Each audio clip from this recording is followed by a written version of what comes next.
Good evening everyone, welcome to competitive exams corner. So ఒక important notice railway recruitment board నుంచి మనకు కనపడుతుంది. So ఈ ఇంపార్టెంట్ నోటీస్ ఏంటంటే రైల్వే రిక్రూట్మెంట్ బోర్డ్ 2019లో వివిధ నోటిఫికేషన్స్ని విడుదల చేసింది ఉద్యోగాల భర్తీ కోసం అని చెప్పి.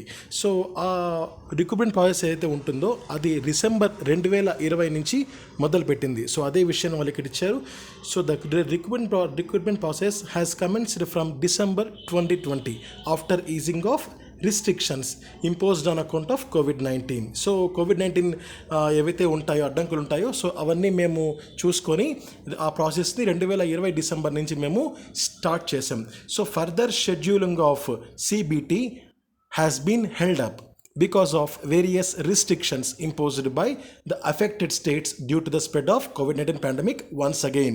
So again ఇప్పుడు చాలా స్టేట్స్ లాక్డౌన్స్ కానీ కర్ఫ్యూస్ కానీ వాళ్ళు ఇంపోజ్ చేసినందువల్ల then recruitment process at present ఆగిపోయింది అని చెప్పి వాళ్ళు ఇక్కడ చెప్తున్నారు.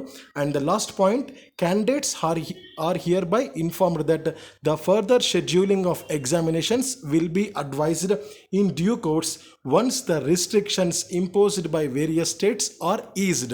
సో ఎప్పుడైతే అప్కమింగ్ రిస్ట్రిక్షన్స్ కనుక మనకు అవి పూర్తిగా లేకుండా పోతాయో అప్పుడు ఫర్దర్ ప్రాసెస్ అన్నది స్టార్ట్ అవుతుందని చెప్పి ఈ రైల్వే రిక్రూట్మెంట్ బోర్డు ఒక ఇంపార్టెంట్ నోటీస్ని అందజేసింది. సో దీనికి అనుగుణంగా మీ ప్రిపరేషన్ని మీరు కాస్త మార్చుకొని ఇంకా బాగా ప్రిపేర్ కావాల్సిందిగా కోరుకుంటున్నాను. Thank you. Have a nice day.